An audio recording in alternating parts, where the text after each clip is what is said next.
ওই আবু লাহাবের স্ত্রী গড়ে গড়ে যেদিকে গিয়া বলে, তোমরা কারা গো? মুহাম্মদ আমাদের ভাতিজা এবং আমার বিয়াই, আমি তার সম্পর্কে ভালো করে জানি, তোমরা তার কাছে যাইও না, সে পাগল, তার কাছে তোমরা যাইবা না। আল্লাহর নবীর বিরুদ্ধে গড়ে হেঁটে হেঁটে গিয়া বলে, মুহাম্মদ পাগল, তার কাছে যাইও না। আল্লাহর নবী ডাক দেওয়ার, প্রভু গো, আমার আপন চাষি এবং আমার আপন লোকগুলো যদি এইভাবে অপপ্রচার করে, আমি দাওয়াতের কাজ কেমনে করব? আল্লাহ ডাক দেওয়া, নবীজি ভয়ের কোনো কারণ নাই, মানুষের দিলের মালিক আমি আল্লাহ। আপনার বিরুদ্ধে যারা গিয়া উস্কানি দিবে এবং বলবে পাগল, এদের দিল আমি আল্লাহ ঘুরাইয়া দিব, অটোমেটিক এরা আপনার কাছে হাজির হয়ে যাবে। ঠিকই দেখা গেল, যাদের কাছে গিয়া বলে মোহাম্মদ পাগল, মোহাম্মদ পাগল, বলে হ্যাঁ, তুই বড় বড় নেত্রী নামছে কেন, নেত্রী নামছে কেন? এতে বোঝা যায় পাগলও ছোট পাগল না, অনেক বড় পাগল, অসাধারণ পাগল। চলো একটু পাগলটা দেখে আসি।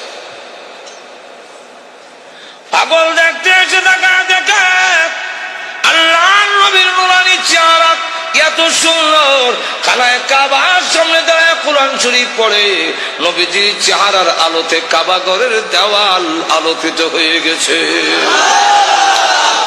না, এই সুন্দর চেহারার লোক কোনদিন পাগল হতে পারে না। আবার কি জানে পড়ে একটু শুনি। নবীজির কোরআন তেলাওয়াত এত মধুর তেলাওয়াত, শুনি এখন না, এই তেলাওয়াত কোন পাগলের হইতে والشمس وضحاها والقمر إذا تلاها والنهار إذا جلاها والليل إذا يغشاها। পিছন থেকে তারা কয়, এই লোক কোনদিন পাগল হতে পারে না, তিনি আল্লাহর পয়গম্বর, কালিমা পড়ে মুসলমান হয়ে গেছে। তো উম্মে জামিল সে বদনাম করে আল্লাহর নবীর বিরুদ্ধে এবং লাকড়ি এনে প্রতিবন্ধকতা সৃষ্টি করে, যখন বাধা দেয়, এই অবস্থায় আল্লাহ রাব্বুল আলামিন বলেন আবু লাহাবের স্ত্রীও জাহান্নামের ভিতরে প্রবেশ করবে। যেই মাত্র এই আয়াত নাজিল হয়েছে, তখন আবু লাহাবের স্ত্রীও হাতের মধ্যে পাথর নিয়ে কোমর ও কাপড় বেঁধে রসুলের উপরে হামলা করার জন্য খানায় কাবার দিকে যখন ধাবিত হচ্ছে, আবু বকর সিদ্দিক বলেন, ইয়া রাসূলুল্লাহ, ওই দেখেন আপনার চাচিও বিয়াইও উম্মে জামিল হাতের মধ্যে পাথর, কোমরের মধ্যে কাপড় বান্ধা, এতে বোঝা যায় মহিলা হামলা করবে। একজন মহিলা যদি হামলা করে, ইজ্জত আর তাহে কই। অগণবীজি আবার উনি আপনার মুরব্বী, ওনার ধাক্কা দেওয়া তো যাবে না। আর মহিলা তো এমন এক জিনিস, এমন বিপজ্জনক, ধাক্কা যদি দেন ফিরে বেরলে গিয়া বিপদটা তো আপনার উপর। আমার তো এমন লক্ষ্য করে দেখেন, উম্মে জামিল সে পাথর লেগে গেছে, রসুলকে মারবে, কেমন হাওয়া। আবু বকর সিদ্দিক বলে, অসুবিধা হইতেছে না তো? আরো অসুবিধা হইতেছে, শেষ করে দেন। ভাইয়ার আমার লক্ষ্য করে দেখুন, পাথর নিয়ে আল্লাহ নবীকে মারার জন্য যখন গিয়েছে, আবু বকর সিদ্দিক রাদিয়াল্লাহু আনহু বলেন, নবী গো, আপনার চাচি এবং বিয়াই পাথর নিয়ে আসতেছে, এমন কি করি? নবীজি ডাক দেন, আবু বকর, চিন্তার কোনো কারণ নাই, আমি মহান আল্লাহ কোরআন পড়ব, মহান আল্লাহ আমার হেফাজত করবেন। এই বলে রসুল আরম্ভ করে দিয়েছেন, ইয়াসিন ওয়াল কুরআনিল হাকীম। উম্মে জামিল কাছে গিয়া কয়, এ আবু বকর, একা একা বসে রইছ, তোমার সাথী মোহাম্মদ কই আজকে? আবু বকর সিদ্দিক রাদিয়াল্লাহু আনহু বলেন, আমি দেখি আমার পাশে বইয়া কোরআন শরীফ পড়তেছে, নবী দেখতেছি আর কানে শুনতেছি। মহিলা জিগায়, মোহাম্মদ কৌ? তা তো বোঝা যায় দেখে না, দেখে না, তখন আমি কই রাখি। উম্মে জামিল হুমকি দেয়, তার ভাগ্য ভালো, তার কপাল ভালো, পাইলাম না, লুকাই গেছে, লুকাই গেছে, পাইলাম না, হ্যাঁ ভাগ্য ভালো। আর না, হ্যাঁ আন্দাজ পাইছে না, আমার ডাবল হওয়া, ডাবল হওয়ার মানে দেশ যারা চালায়, এক সর্দারের বউ আমি, আরেক সর্দারের কন্যা। আবু জাহেল আমার বাপ, আবুল আহাব আমার স্বামী। আর ভেঙে ফেলবে ডাবল হওয়া। ডাবল হওয়ার কেমনি হইল? সব তোর ভেঙে কোয়া যায় না, বিপদ তো আছে। আমার ডাবল হওয়ার পাইলাম না, তার ভাগ্যবালা। আবু বকর সিদ্দিক বলেন, আমি দেখি তুই দেখস না হিরো, বুঝলাম না। দেখে করছেন ইসলামী প্রযোজনা প্রতিষ্ঠান বেতার বিতান। সে তখন চলে গেল। আবু বকর সিদ্দিক বলেন, হুজুর আমি দেখি, সে দেখলো না কেন? আল্লাহর নবী বলেন, আবু বকর তুমি কি কোরআন শরীফ পড়ো না? আল্লাহ রাব্বুল আলামিন আগে আমাকে জানায়া দিয়েছেন, وَإِذَا قَرَأْتَ الْقُرْآنَ جَعَلْنَا بَيْنَكَ وَبَيْنَ الَّذِينَ يُؤْمِنُونَ بِالْآخِرَةِ حِجَابًا مَسْتُورًا।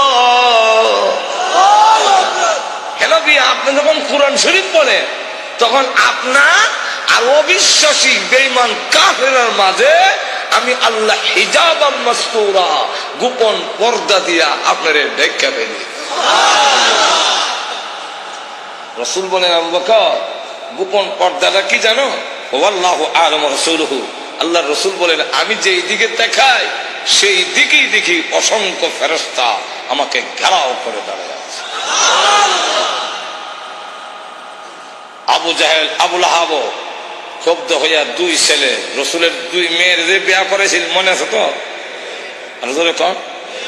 একটার নাম উতবা, আরটার নাম উতাইবা। রসুল প্রকাশ্য নবী হওয়ার আগে দুই মেয়ে এই দুই ছেলের কাছে বিয়া দিলে, কথা বুঝছেন? এখন সে এই দুইজনের কেন না কয়, তোমাদের শ্বশুর মুহাম্মদের কাছে আমার এবং তোর মার বিরুদ্ধে কোরআনের আয়াত নাযিল হয়েছে, অতএব তোমরা দুজন গিয়ে মুহাম্মদের সামনে বলতে হবে আপনার আল্লাহ টাল্লাহ মানি না। আর একটু জোরে কর না। আল্লাহ টাল্লাহ যেমন বোঝা যায় সাটা, জোরে কোন ঠিক কেমন অবজ্ঞা, অবজ্ঞা কেমন চিন্তা করেন, নিমক আরাম কারে কর, জোরে কোন ঠিক না? তো গিয়া বলবি আল্লাহ টাল্লাহ মানি না, আর মুহাম্মদের দুই মেয়েকে তালাক দিয়ে আসতে হবে, আর না হয় আমি মনে করব তোমরা আমার অবাধ্য, আর আমার অবাধ্য হইলে যে কিছু পাইবা না, এটা তো বুঝো। যেমন বাপ ইমন ফুলা, এটা তো বলার দরকার ছিল। আপনার কথা না মানলে অবাধ্য, আর আল্লাহর কথা না মানলে আর বড় অবাধ্য। ঠিক কিনা? আপনার কথা না মানলে আপনার সম্পত্তি থেকে বঞ্চিত হব, আর আল্লাহর কথা না মানলে, নবীর কথা না মানলে জান্নাত থেকে বঞ্চিত হব। অনেক সাহাবীরা তো এরকম করছেন যে বাড়িঘর ছাড়তে রাজি, কিন্তু আল্লাহ রসুল ছাড়তে এত জোরে কর না। গভীর রজনীতে আল্লাহ নবী বিশ্বনবী রাহমাতুল লিল আলামিন হুজরা শরীফ থেকে প্রচন্ড শীতের মধ্যে বের হয়েছেন। এমনি তাকায়া দেখে একজন বাঁকা হয়ে দাঁড়াইছে, সোজা হয়ে দাঁড়াতে পারে না, কাপড় এইভাবে ধরে রেখেছে। দাঁড়ায় বলেন, আসসালাতু ওয়াসসালামু আলাইকা ইয়া রাসূলুল্লাহ। আল্লাহ নবী বলেন, কে রে তুমি এত গভীর রজনীতে আমাকে সালাম দিচ্ছ? আল্লাহ নবী যে মাত্র জিজ্ঞাসা করলেন, উনি ডাকতে, হুজুর আপনি কি আমাকে চিনতে পারেন নাই? আমি আব্দুল্লাহ। আল্লাহ নবী বলেন, কোন আব্দুল্লাহ? নবীজি কিছুদিন আগে ইসলাম ধর্ম গ্রহণ করেছি, আমার নাম ছিল আব্দুল উজ্জা, আমি আপনার নামটা পরিবর্তন করে আব্দুল্লাহ রেখেছেন, আমি সেই আব্দুল্লাহ। আল্লাহ নবী ডাক দিয়ে বলেন, আমার আব্দুল্লাহ তো ধনী, বাপ চাচা, তার বাপ চাচা ধনী, ব্যবসায়ী ছেলে, সকাল বিকাল কাপড় পরিবর্তন করে আসতো। আজকে তো দেখা যায় গায়ে কাপড় নাই, একটা কাপড়ের টুকরা পরিধান করা, সোজা হয়ে দাঁড়াতে পারে না, তার লজ্জাস্থান খানি হয়ে যায়, হাত দিয়ে ধরে রাখছে কোন রকমে কাপড়ের টুকরা। আল্লাহ নবী বলেন, আমার আব্দুল্লাহ এই অবস্থা কেন? শীতের মধ্যে টরটর করে কাঁপতেছে, কিন্তু কোনো কথা বলে না, কোনো ডাক দেয় না। নবী গো, অপেক্ষায় বসে আছি, কোন সময় আপনি বের হবেন। আপনার নুরানি চেহারা যদি এক নজর দেখতে পারি, তাহলে আমার অন্তরে আর কোনো দুঃখ থাকবে না। আল্লাহর নবী বলেন, কি হলো তোমার এই অবস্থা কেন? আব্দুল্লাহ, হুজুর আপনার দরবারে কেন আসা যাওয়া করি? আমার চাচা আমাকে বলেছেন বাড়ি ছেড়ে যেতে হবে, আর না হয় মুহাম্মদের দরবার ছেড়ে যেতে হবে। নবী গো, আমি ঘোষণা দিয়েছি, প্রয়োজন বুঝে আপনার বাড়ি কেন তামাম পৃথিবী ছেড়ে দিতে পারি, কিন্তু একটি মুহূর্তের জন্য বিশ্ব নবীর দরবার আমি ছাড়তে পারবো না। আপনারা যে আমাকে বাড়ির থেকে বের করে দিয়েছে, বের হওয়ার সময় বললো কাপড় চোপড় গুলো দিয়ে যাও। এগুলো তো আমাদের উদ্দেশ্য হইল, আমি উলঙ্গ হয়ে গেলে এটা যাব না, লজ্জায় তখন করে বসে থাকবো, আপনার দরবারে আসবো না। আমি তখন আমার চাচাকে জানাই দিলাম, ওগো চাচা, কাপড় হারাতে পারি, ইজ্জত সম্মান হারাতে পারি, আমি সর্বহারা হতে পারি, কিন্তু আল্লাহর কসম ঈমান হারা এক মুহূর্তের জন্য হতে পারবো না।